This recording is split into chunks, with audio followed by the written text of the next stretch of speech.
नमस्कार, ओपन न्यूजमा स्वागत छ। सुरुमा हेडलाइन्स।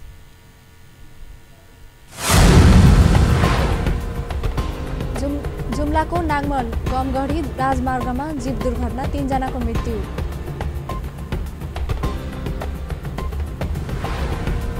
महोत्तरीमा करेन्ट लागेर एक महिलाको मृत्यु, 2 जनाको अवस्था गम्भीर। नेकपाद्वारा प्रदेश कमिटीका सदस्य चयन र केन्द्रीय सदस्यहरूको कार्य विभाजन गर्न 2 सदस्य कार्यदल गठन। धनुषाको कुर्थामा यस्तो पनि आन्दोलन, सडकमै डेस्क बेन्च र पढाइ। र जापानद्वारा बीपी राजमार्ग पुनर्निर्माणका लागि नेपाललाई 1 अरब 85 करोड अनुदान सहायता उपलब्ध गराउने तयारी। अब समाचार विस्तारमा। जुम्लाको नागमा गमगढी राजमार्गमा जीव खस्दा 3 जनाको मृत्यु भएको छ। भे 1 ज 865 नम्बरको जीव हिमा गाउँपालिका बड्की पागरपाली भन्ने स्थानमा राजमार्गबाट जीव खस्दा 3 जनाको मृत्यु भएको जिल्ला प्रहरी कार्यालय जुम्लाका प्रहरी नायब उपरीक्षक सीताराम रिजालले जानकारी दिनुभयो। मृत्यु हुनेमा एकै परिवारका 3 जना रहेका छन्। तिला गाउँपालिका वडा नम्बर 3 का 25 वर्षीय लाल सार्की, उहाँकी श्रीमती जानकी सार्की र 8 महिनाकी छोरी महिमा सार्कीको ज्यान गएको प्रहरीले जनाएको छ। प्रहरीका अनुसार 4 जना घाइते समेत भएको खबर आएको छ। यसैगरी घाइतेलाई उपचारका लागि कर्णाली स्वास्थ्य विज्ञान प्रतिष्ठान शिक्षण अस्पताल जुम्लामा उपचार भइरहेको छ। महोत्तरीमा करेन्ट लागेर एक महिलाको मृत्यु भएको छ। 2 जना गम्भीर घाइते भएका छन्। औरही नगरपालिका 9 इनरवा स्थित मिथिलेश पोल्ट्री फर्ममा करेन्ट लागेर 45 वर्षीय मीनादेवी सहनीको मृत्यु भएको हो। करेन्ट लागेर मीनादेवी सहनीका श्रीमान सुरेश सहनी र 4 वर्षीय भतिजा राजा सहनी घाइते भएका छन्। घाइते सुरेशको जनकपुरमा र बालक राजाको रामगोपालपुर स्थित स्वास्थ्य चौकीमा उपचार भइरहेको छ। पानी तान्ने मोटरमा विद्युत प्रवाह हुँदा करेन्ट लागेको बताइएको छ। घटनाको थप अनुसन्धान भइरहेको जिल्ला प्रहरी कार्यालय महोत्तरीका डीएसपी खगेन्द्र खड्काले जानकारी दिए।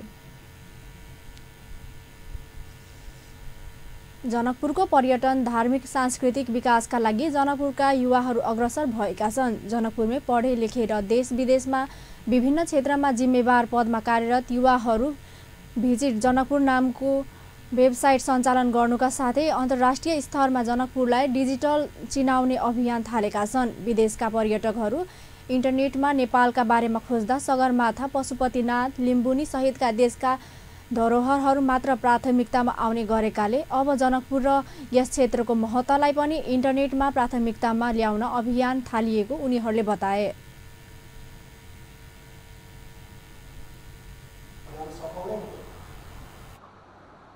तपाईँहरूको कारण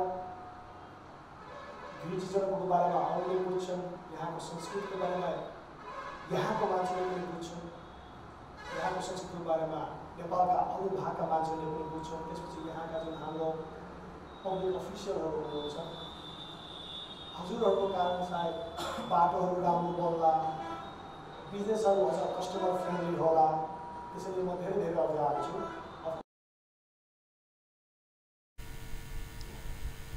कड फर नेपालको अगुवाईमा सुरु भएको अभियानमा अपन टेलिभिजन सहितका संस्थाहरूको समेत सहकार्य रहेको छ। 2020 सालसम्ममा 15 लाख पर्यटक नेपाल भित्र्याउने नेपाल सरकारको महत्त्वाकांक्षी योजनामा सहयोग गर्ने उद्देश्यले समेत अभियान थालिएको युवाहरूको दाबी छ।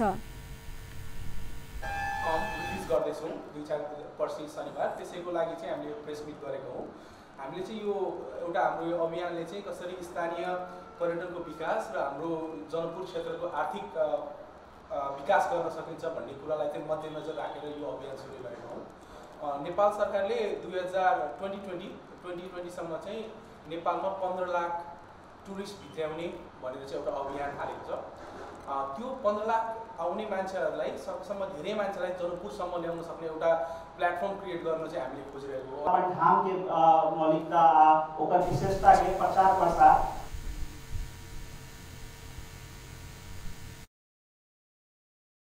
जीव रहल छै। इंटरनेट एकटा अपने कहबै त सबसे शक्तिशाली हथियार अपना सबके हाथ में छै।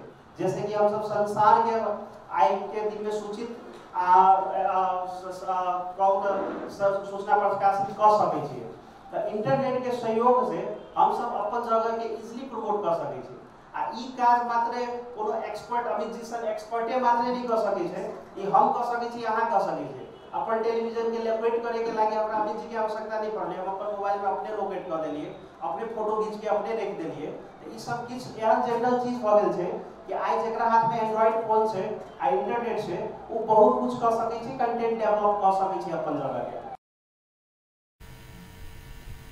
अभियान अन्तर्गत जनकपुरको घुम्नै पर्ने महत्त्वपूर्ण स्थलहरू, मिथिला आर्ट संस्कृति, बस्ने सुविधा, मिथिला परिकार र भोजन भ्रमणमा हुने खर्च सहितका सम्पूर्ण विवरणहरू राखिने समेत आयोजकको तर्क छ। त्यही भएर हामीले त्यो 24 जनामा 12वटा फिमेल अनि 12वटा मेल स्टुडेन्ट्सलाई हामी ट्रेन गर्छौँ कि कसरी डिजिटल फुटप्रिन्ट, कुनै आफ्नो ठाउँको डिजिटल फुटप्रिन्ट कसरी बढाउने होइन, फोटोग्राफी युज गरेर, फेसबुक युज गरेर, गुगल युज गरेर आफ्नो ठाउँलाई कसरी ग्लोबली रिकग्नाइज गराउने भने हामी त्यो ट्रेनिङ दिन्छौँ। अनि यो वर्कसपको पनि गोलहरू छ हाम्रो। हामी जुन जनकपुरको मेन ठाउँहरू छ त्यसको गुगल म्याप्स, सबैले गुगल म्याप्स त सबैलाई थाहै होला हजुरहरूलाई। गुगल म्याप्समा हामी बढीभन्दा बढी इन्फर्मेसन राख्छौँ जनकपुरको जति इम्पोर्टेन्ट ठाउँहरू छ त्यसको। अब जस्तै सपोज तपाईँहरूलाई कुनै बाहिर कुनै ठाउँ जानु छ, न्युयोर्क, सिडनी, इभन थाइल्यान्ड भनौँ न, थाइल्यान्ड त बजेटमा छ सबैको, थाइल्यान्ड पनि जानु छ भने if you go online and you try to find something, Thailand Bangkok यदि तपाईँ टाइप गर्नुहुन्छ भने त्यहाँ कुन कुन ठाउँ भिजिट गर्ने, कहाँ बस्ने होइन, त्यो सबै इन्फर्मेसन अनलाइन आइहाल्छ। बट जनकपुरलाई कम्पेयर गर्नुहुन्छ भने त्यो हामी धेरै अहिले पछाडि छौँ। ओके, सो हाम्रो मेन चाहिँ एजेन्डा या मेन गोल भनौँ यो वर्कसप मार्फत हामी यहाँको स्टुडेन्टहरूलाई ट्रेन गर्छौँ कि कसरी त्यो हामी पनि भनौँ न न्युयोर्क जस्तै या सिडनी जस्तै या ब्याङ्कक जस्तै हामी पनि कसरी जनकपुरको बढीभन्दा बढी इन्फर्मेसनलाई अनलाइन राख्न सक्छौँ, त्यसको लागि हामी चाहिँ ट्रेन गर्ने हो। अनि उनीहरू एकचोटि ट्रेन भएपछि उनीहरू आफै पनि अब जसको इन्ट्रेस्ट हुन्छ उसले आफू पनि त्यो कन्टिन्यू गर्दै जान्छ अनि जनकपुरको धेरै इन्फर्मेसनहरू अनलाइन आउँछ। त्यो हाम्रो चाहिँ मेन गोल हो।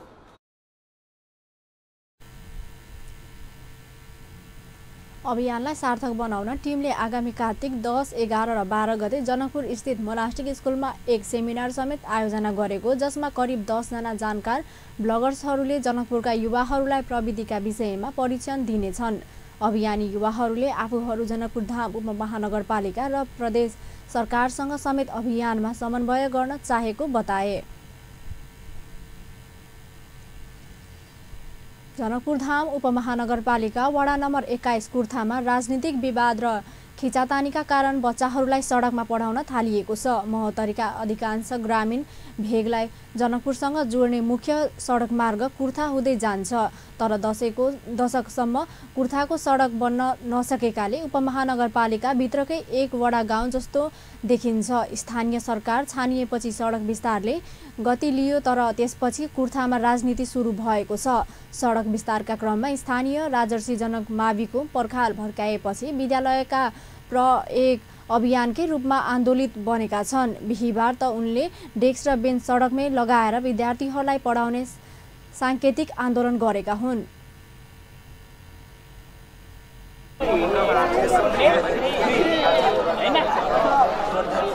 अर्को त्यसपछि दोस्रो अभियान 18 यसको खण्डीकरण।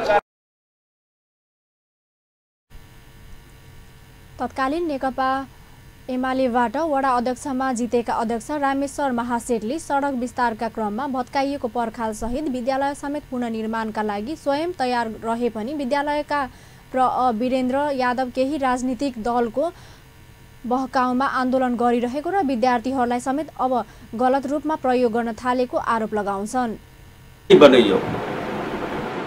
अपने वार्ड अध्यक्ष से संपर्क में रहो, वार्ड अध्यक्ष के जितने सहयोग करे प्रति स्कूल के लागे हमरा पत्र दो, पत्र के आधार पर हम जाके मेयर से उप मेयर से सहयोग लके हमरा जितने करे पड़ते हम तीनों आदमी मिल के करे के लागि हम 24 घंटा ई राजनीति की करी छे। खट्टर पोखरी एगो उत्तरवाई टोला खट्टर पोखरी नाम है। ए खट्टर पोखरी ले अपने के 11 कट्ठा जमीन छे, मरखली छले। ए मरखली के कब्जा करे के लागि कब्जा तो कई ले है। अखन तो नाप नक्शा से छुटियाल जाए कि सब जमीन निकल जाए। वीरेंद्र यादव व्यक्तिगत कैले कब्जा करे चाहे से वीरेंद्र यादव के स्पष्टीकरण पूछल जाए टीवी पर। वडा अध्यक्ष महासेठले प्र यादव मेयर र उपमेयरलाई समेत नटेरेर उनीहरूमाथि नै मुद्दा दिएर राजनीति गरिरहेका आरोप लगाउँछन्। यता प्र यादवले वडा अध्यक्ष शाह रातारात विद्यालयको पर्खाल तोडेको र विद्यालयको सुधारमा कुनै तदारुकता नदेखाएको आरोप लगाउँछन्। उनले आफू नभए विद्यार्थी आफै सडकमा पढ्न थालेको बताउँछन्।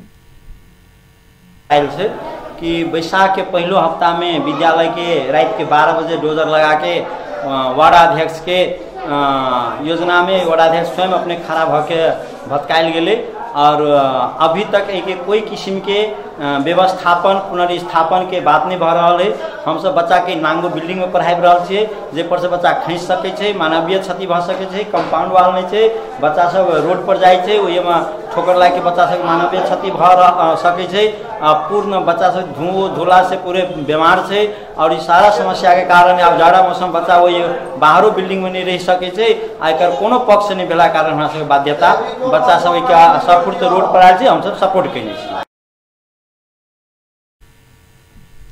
वडा अध्यक्ष महासेठले प्र यादवले नै ठेका दिएर पर्खाल भत्काएको र त्यसपछि एमाले विरोधी पार्टीहरूले उस्काएपछि राजनीति सुरु गरेको आरोप लगाए। यसरी दुई पक्षको चरम राजनीतिकरणका कारण कलिला बच्चाहरू मुखमा मास्क लगाएर सडकमा पढ्ने आन्दोलनमा सरिक भएका छन्। कुर्थाका सर्वसाधारणहरू राजनीति गर्नेका छोराछोरीहरू जनकपुरको राम्रो निजी विद्यालय पढ्ने गरेको र गरिबीका बच्चाहरूलाई आन्दोलनमा प्रयोग गरिएको गुनासो गर्छन्। विद्यालयका विद्यार्थीहरू सडकमा उडेको धुलोको कारण समस्या भइरहेको बताए। धिया पुता सब पढ़ी छले, अब ओकरा सबके पढ़ाई में बहुत दिक्कत भ रहल है। तो इधर से गाड़ी जा रहा है तो बहुत आवाज सब आ रहा है, वही द्वारे हमरा सबके दिक्कत भ रही है। वही द्वारे हम सब आंदोलन में उतरल छी यहाँ, जैसे कि हमरा सबके स्कूल जल्दी भन्दा जल्दी निर्माण कर दी।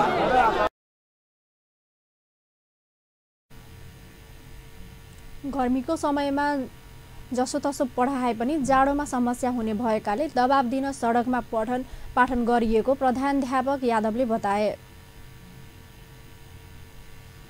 अब न्यूजमा अब व्यावसायिक विश्राम। नेकपाद्वारा प्रदेश कमिटीका सदस्य चयन र केन्द्रीय सदस्यहरूको कार्य विभाजन गर्न 2 सदस्यीय कार्यदल गठन। भारतीय कम्युनिस्ट पार्टी मार्क्सवादीको महासचिव यचुरी नेपालमा र जापानद्वारा बीपी राजमार्ग पुनर्निर्माणका लागि नेपाललाई 1 अरब 85 करोड अनुदान सहायता उपलब्ध गराउने तयारी। विश्रामपछि समाचारमा स्वागत छ। अब बाँकी समाचार। सत्तारूढ नेपाल कम्युनिस्ट पार्टी नेकपाले प्रदेश कमिटीका सदस्यहरू चयन र केन्द्रीय सदस्यहरूको कार्य विभाजन गर्न 2 सदस्यीय कार्यदल गठन गरेको छ। आज प्रधानमन्त्री निवास बालुवाटारमा बसेको पार्टी सचिवालय बैठकले प्रदेश कमिटीको सदस्य चयन र केन्द्रीय सदस्यहरूको कार्य विभाजन गर्न महासचिव विष्णु पौडेल र सचिवालय सदस्य रामबहादुर थापा रहनुभएका 2 सदस्यीय कार्यदल गठन गरेको हो। निश्चित मापदण्डका आधारमा प्रदेश कमिटीको सदस्य चयन र केन्द्रीय सदस्यको कार्य विभाजनका लागि प्रस्ताव तयार पार्ने जिम्मेवारी कार्यदललाई दिएको महासचिव पौडेलले जानकारी दिनुभयो। यसअघि नै सचिवालय बैठकले प्रदेश कमिटीको पदाधिकारी चयन गरिसकेको छ। प्रदेश कमिटी गठन गर्ने सम्बन्धमा महत्त्वपूर्ण निष्कर्ष निकालेको छ। प्रदेश कमिटीका इन्चार्ज, सह इन्चार्ज, अध्यक्ष र सचिवको टुङ्गो सबै भइ नै सकेको छ। अब प्रदेश कमिटीमा रहने सदस्यहरूका निमित्त कार्यदलहरूले प्रस्ताव गरेका नामहरूलाई निश्चित मापदण्डको आधारमा हामी रुजु गर्छौँ र सचिवालयको बैठकबाट टुङ्गो गर्छौँ र स्थायी कमिटीमा लिएर जान्छौँ। यस प्रयोजनका लागि खास गरिकन कमरेड रामबहादुर थापा र मलाई कमिटीले जिम्मा दिएको छ। त्यसै गरी हामीले चाहिँ यो केन्द्रीय कमिटीका सदस्यहरूको कार्यविभाजन पनि गर्नुपर्नेछ। कार्यविभाजनका लागि पनि गृह कार्य गर्ने जिम्मेवारी हामी दुईजनाले दिएको छ र हामी गृह कार्य गरिकन सचिवालयको आगामी बैठकमा प्रस्तुत गर्छौँ।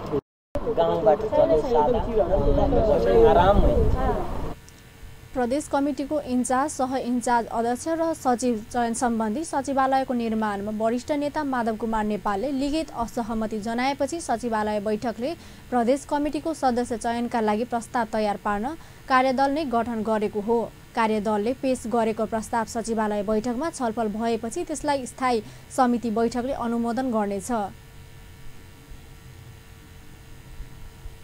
नेपाली कांग्रेसका सभापति शेरबहादुर देउवाले पार्टीका स्वर्गीय नेता चक्रप्रसाद बास्तोलाई राष्ट्रपति रामप्रीत नेताको रूपमा चित्रण गर्नुभएको छ।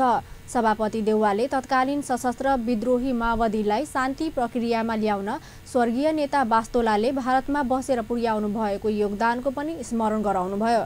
आज पार्टी केन्द्रीय कार्यालय सानेपामा नेता बास्तोलाको निधन भएको 13औं दिनमा आयोजित शोक सभामा बोल्दै उहाँले नेपालको राजनीति, समाज सेवा र कूटनीतिक क्षेत्रका बास्तोलाले देखाउनु भएको बाटोबाट पार्टीलाई अघि बढाउने प्रतिबद्धता पनि व्यक्त गर्नुभयो।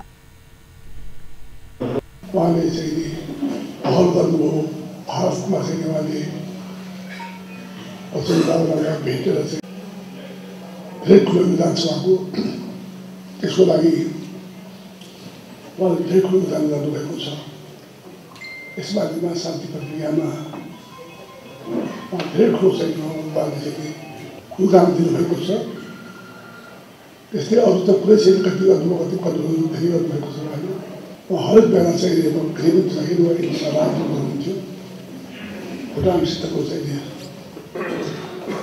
शरणार्थी आएपछि वार्तामा उहाँको धेरै ठुलो योगदान छ। त्यस्तै चाहिँ उहाँले धेरै ठुलो योगदान दिनुभएको थियो।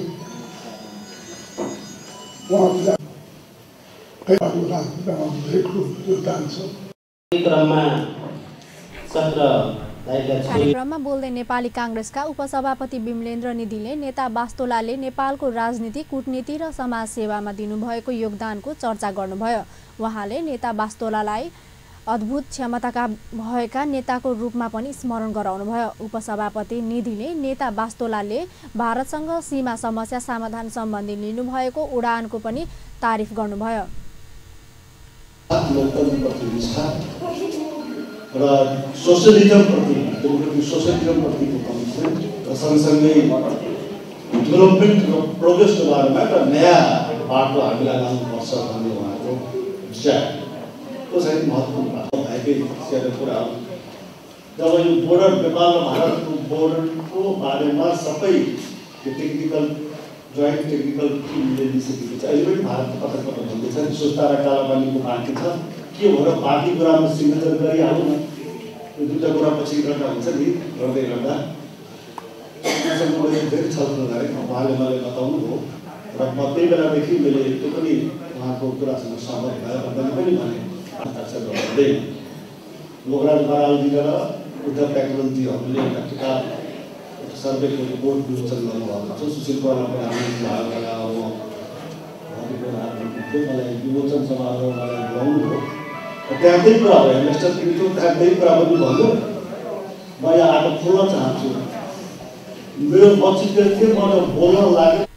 मस्तिष्कघातका कारण थलिनु भएका नेता बास्तोलाको गत असोज 27 गते शनिबार ललितपुरको खुमलटार स्थित आफ्नै निवासमा निधन भएको थियो। बास्तोलाले परराष्ट्र मन्त्री र भारतका लागि नेपाली राजदूतको भूमिका पनि कुशलताका साथ निर्वाह गर्नुभएको थियो।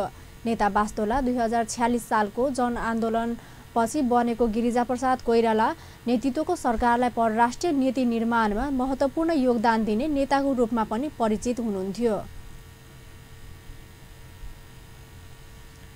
भारतीय कम्युनिस्ट पार्टी मार्क्सवादी महासचिव सीताराम यचुरी नेपाल आउनु भएको छ। सत्तारूढ नेपाल कम्युनिस्ट पार्टी नेकपाको नियन्त्रणमा महासचिव यजुरी आज बिहान काठमाडौँ आइपुग्नु भएको हो।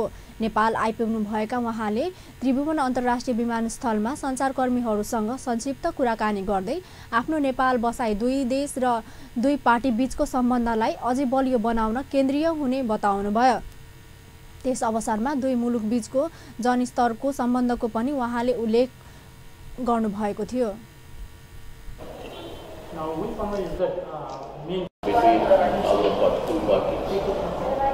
The Communist Party of India, Marxists, and the Nepalese Communists have a very long tradition, both friendship and fraternity, based on the principles of communism and the effort to convert our countries into socialist countries. So we come for mutual discussions on issues concerning both the countries. Nepal बसाइको क्रममा महासचिव यचुरीले प्रधानमन्त्री KP Oli, Nepal communist party नेकपाका अध्यक्ष पुष्पकमल दाहाल लगायतका नेताहरूसँग भेटवार्ता गर्नुहुनेछ। उहाँले शुक्रबार पुष्पकमल स्मृति प्रतिष्ठानद्वारा आयोजित विचार गोष्ठीलाई पनि सम्बोधन गर्ने कार्यक्रम रहेको छ। शनिबार सत्तारूढ नेपाल कम्युनिस्ट पार्टी नेकपाको चियापान कार्यक्रममा सहभागी भएपछि महासचिव यचुरी स्वदेश फर्किनु हुनेछ। नेपाल कम्युनिस्ट पार्टीका अध्यक्ष पुष्पकमल दाहाल प्रचण्ड पुनः भारत भ्रमणमा जान लागेका छन्। यसअघि भदौ अन्तिम साता 4 दिने राजकीय भ्रमण गरेका अध्यक्ष प्रचण्ड फेरि शुक्रबार भारत प्रस्थान गर्न लागेका हुन्। दाहाल शुक्रबार बिहान भारत पुगेर बेलुका काठमाडौँ फर्किने उनका प्रेस संयोजक विष्णु सापकोटाले जानकारी दिए। भारतका दिवंगत पूर्व प्रधानमन्त्री अटल बिहारी वाजपेयीको सम्झनामा इन्डिया फाउन्डेसनले गर्न लागेको कार्यक्रममा सहभागी हुन पूर्व प्रधानमन्त्री प्रचण्ड भारत जान लागेका हुन्। फाउन्डेसन सत्तारूढ दल बीजेपी निकट संस्था मानिन्छन्। शुक्रबारदेखि सुरु हुने कार्यक्रम 3 दिनसम्म चल्नेछ। यो कार्यक्रममा भारतका वित्त मन्त्री अरुण जेटली, उत्तर प्रदेशका मुख्यमन्त्री योगी आदित्यनाथ लगायतको सहभागिता रहने इन्डिया फाउन्डेसनले बताएको छ। अध्यक्ष प्रचण्डले यसअघि 21 भदौमा भारतको भ्रमण गरेका थिए। त्यति बेला Indian council of blood affair ICBLU को कार्यक्रममा सम्बोधन गर्नुभएका प्रचण्डले महत्त्वपूर्ण राजनीतिक भेटघाट गरेका थिए। भारतीय प्रधानमन्त्री नरेन्द्र मोदी सहित विदेश मन्त्री सुषमा स्वराज, गृहमन्त्री राजनाथ सिंह लगायत नेतासँग उच्चस्तरीय राजनीतिक भेटवार्ता गरेका थिए। ऊर्जा, जलस्रोत तथा सिँचाइ मन्त्री वर्षमान पुन सर्बिया सरकारको निम्तोमा बेलग्रेड प्रस्थापन गरेका छन्। सर्बियाको बेलग्रेडमा आयोजना हुन लागेको युरो एसियन इनर्जी सेक्युरिटी फोरमका सम्मेलनमा भाग लिन मन्त्री पुन आज बिहान त्यसतर्फ प्रस्थान गरेका हुन्। शुक्रबार र शनिबार 2 दिनसम्म चल्ने सम्मेलनलाई मन्त्री पुनले सम्बोधन पनि गर्नेछन्। युरोप र एसियाका विभिन्न देशका मन्त्री र उच्च अधिकारीको सहभागिता रहने सम्मेलनमा मन्त्री पुनले नेपालको ऊर्जा क्षेत्रको अवस्था र लगानीको सम्भावनाबारे गराउने उनको सचिवालयले बताएको छ। त्यसका साथै उनले प्रथम उपप्रधानमन्त्री इभिका डाकिक, ऊर्जा र माइन हेर्ने सर्बियाका मन्त्री एलेक्जेन्डर एक्टिङसँग भेटवार्ता गर्ने कार्यक्रम पनि छ। मन्त्री पुनसँगै ऊर्जा मन्त्रालयका प्रवक्ता समेत रहेका सहसचिव दिनेश घिमिरे र निजी सचिवालयमा कार्यरत शाखा अधिकृत कमानसिंह थापा समेत बेलग्रेड गएका छन्। अपन न्युजमा पूर्ण व्यावसायिक विश्रामपछि जापानद्वारा बीपी राजमार्ग पुनर्निर्माणका लागि नेपाललाई 1 अरब 85 करोड अनुदान सहायता उपलब्ध गराउने तयारी र करोडौंको भ्रष्टाचार गरी फरार रहेका एकजना फरार अभियुक्त CIBद्वारा पक्राउ। विश्रामपछि समाचारमा पुनः स्वागत छ। अब बाँकी समाचार। संसदीय समितिले मौजुदा ऐन कानुन कार्यान्वयनको मापन विधि र प्रक्रियाका विषयमा छलफल गर्न राष्ट्रिय कार्यशाला गोष्ठी आयोजना गर्ने भएको छ। ऐन कानुन कार्यान्वयनको मापन गर्ने जिम्मेवारी पाएको राष्ट्रिय सभा अन्तर्गतको विधान व्यवस्थापन समितिको बिहिबार बसेको बैठकले हालसम्मको ऐन कानुन कार्यान्वयन मापनको विधि र प्रक्रिया तय गर्न आगामी मङ्सिर पहिलो साता राष्ट्रिय कार्यशाला गोष्ठी आयोजना गर्ने निर्णय गरेको हो। सम्बन्धित मन्त्रालय, नेपाल कानुन आयोग र कानुन निर्माण र कार्यान्वयनसँग सम्बन्धित अन्य सरोकारवाला निकायसँग आवश्यक परामर्श लिए ऐन कानुन मापन विधि र प्रक्रिया तय गर्न समितिले मङ्सिर पहिलो साता राष्ट्रिय कार्यशाला गोष्ठी आयोजना गर्ने कार्ययोजना तय गरेको समितिका सभापति परशुराम मेघी गुरुङले जानकारी दिनुभयो। 26 गतेको यो कसरी गर्न सकिन्छ यो ऐनहरूको वर्गीकरण गर्ने, त्यसलाई क्याटेगोराइजेसन गर्ने अनि मापनको विधि र चाहिँ प्रक्रियाका बारेमा पनि हामीले चाहिँ एउटा अलिकति एउटा फेरि एउटा विज्ञानको एक खालको चाहिँ अलिक व्यापक खालको एउटा कार्यक्रम गर्ने, जुन चाहिँ मङ्सिर पहिलो हप्तामा गर्ने भनेर हामीले अस्ति नै तयार पनि गरेका छौँ।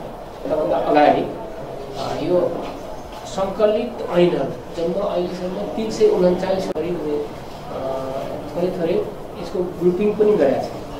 यो चाहिँ मन्त्रालय स्तरमा मन्त्रालयको कुन मन्त्रालय अन्तर्गत कतिवटा ऐन छन्, कुन विषयगत कतिवटा। समितिले मौजूदा ऐन कानुनको मापन विधि र प्रक्रिया तय गर्नका लागि हालसम्मका ऐनहरूको वर्गीकरणको काम पनि सुरु गरेको छ।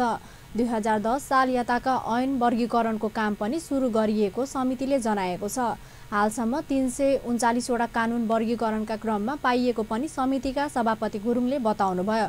कानुन कार्यान्वयनको कामलाई प्रभावकारी बनाउन समितिले कानुन मापन विधि र प्रक्रियामा जोड दिनु परेको पनि समितिले स्पष्ट पारेको छ। गरेर चाहिँ तपाईँको अलिकति इम्प्याक्ट समिति लागेर यो गरेर पार्लियामेन्टले भित्रै यसलाई चाहिँ आएका रिपोर्टहरू। बैठकमा समितिका सदस्यहरूले न्याय सेवालाई प्रभावकारी बनाउने उद्देश्यका साथ समितिले हालसम्मका ऐन कानुनको प्रभावकारिताका बारेमा छलफल गर्नुपर्ने आवश्यकता औल्याउनु भएको थियो। समितिका सदस्य बृखेश चन्द्र लालले जनताले न्याय पाउन सहज होस् भन्ने उद्देश्यका साथ ऐन कानुन मापनको कामलाई अघि बढाउनु पर्नेमा जोड दिनुभयो।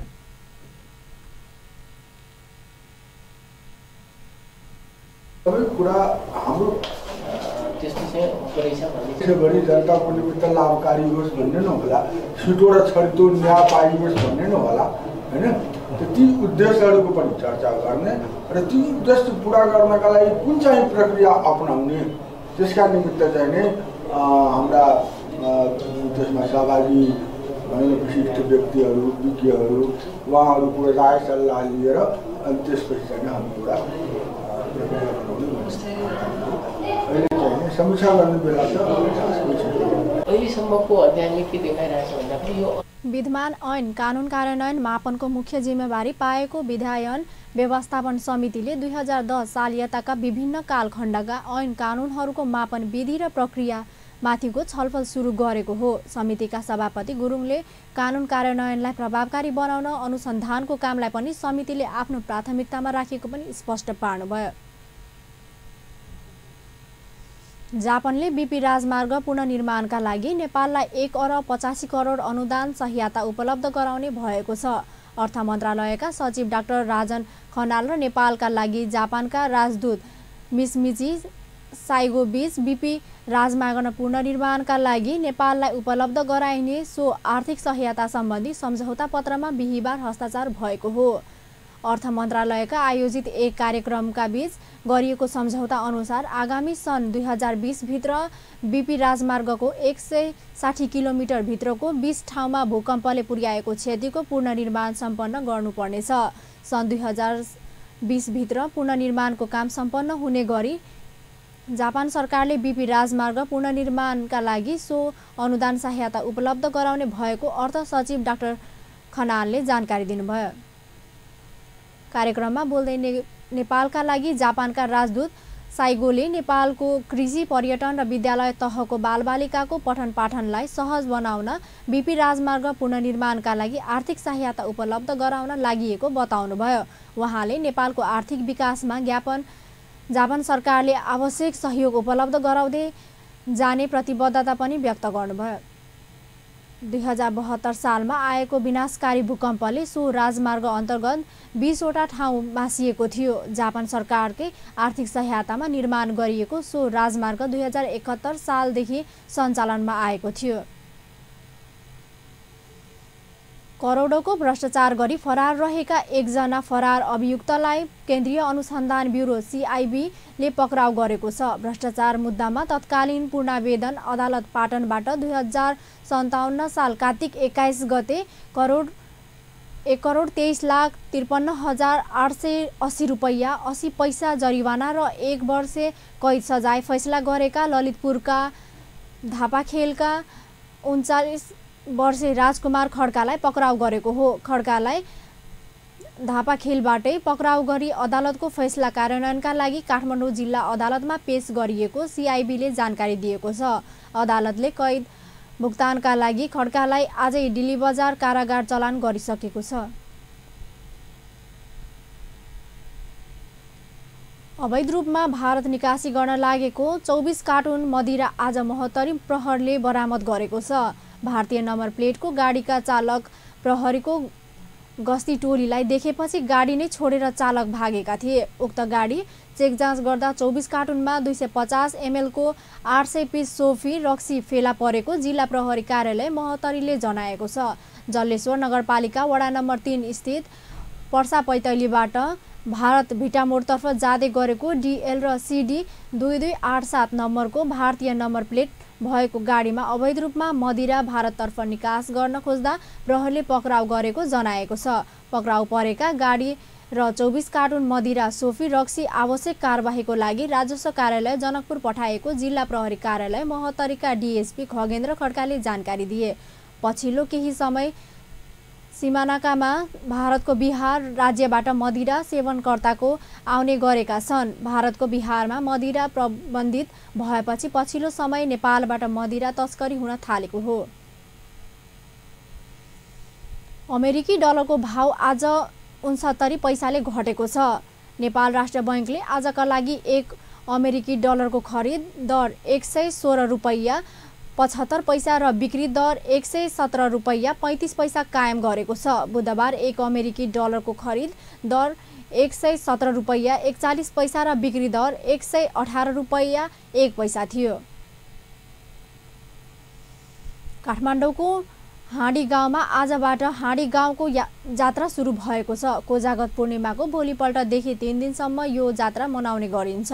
लहरै 3वटा रथ निकालेर सुरु गरिने यो जात्रा काठमाडौँका अन्य जात्राभन्दा फरक हुन्छ। रथको गजुर तलपारी र गर्भगृह र भगवानको मूर्ति माथि राखेर रथको निर्माण गरिन्छ। भगवान राखिएको गर्भगृहलाई तलबाट बेसरी घुमाउने गरिन्छ। साथै रथमा मैनको सुगन्धित फूल बनाई राख्ने गरिन्छ। यसले फरक र पथक शैलीमा जात्रा मनाइने भएकोले कहीँ नभएको जात्रा हाँडी गाउँमा भनिएको स्थानीय बताउँछन्। जात्रामा निकालिएका 3वटा रथलाई नगर परिक्रमा गराउँदा स्थानीयले पूजा तथा स्वागत गर्ने चलन छ। साथै रथ सजाउन प्रयोग भएको मैनको बास्नादार फूल रथको गजुर घुमाउँदा खस्ने हुँदा फूल टिप्नेको भिड हुने गर्दछ। यो फूललाई प्रसुति डाँडामा रहेकी महिलालाई सजाउँदा पीडा कम हुने विश्वास गरिन्छ।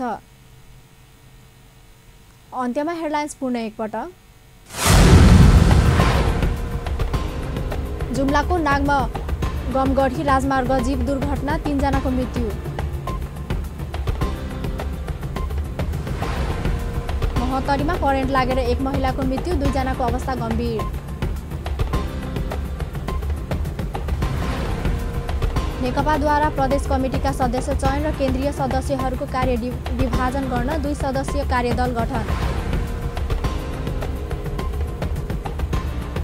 धनुषाको कुर्थामा यस्तो पनि आन्दोलन सडकमै डेस्क बेन्च र पढाइ।